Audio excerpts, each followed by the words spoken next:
মাথা সব রেডি করে মশারি বাইন্ধে টেন্দে সুন্দর করে বাউ করে মাথা তো করে দিমো লগে নিচে সালাদ শট বিছাই দিব জাগা মতো করে উপর করুক সকালবেলা ফালাই দিয়ে আসছে সালাদটা ফালাই দিয়া সালার শট দিলে হালাই দিলেও হয়, কিন্তু সালার শট না দিয়ে ওরম খালি থাকলে আর বেটার। না আবার নিচে ফাঁকা থাকলে মশা কামড়াইব না। কে চারিপাশে মশারি দিবেন না? তুই গেলেই দেখতে পাবি না, কারণ আমি তোমার কাছে পাক ঘরে আপাতত এক সাইডে করছি কিরকম করছি গেলেই দেখতে পাবি না।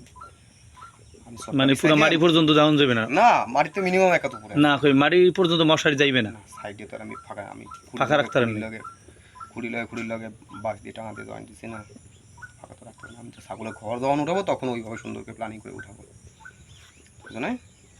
এখন তো টেম্পোরারি ইমার্জেন্সি, 2-1 দিনের কীভাবে কী করবো, টাকা পয়সাও তো একটা ব্যাপার আছে ভাই, কারণ সব তো চাপা মারলে হবে না।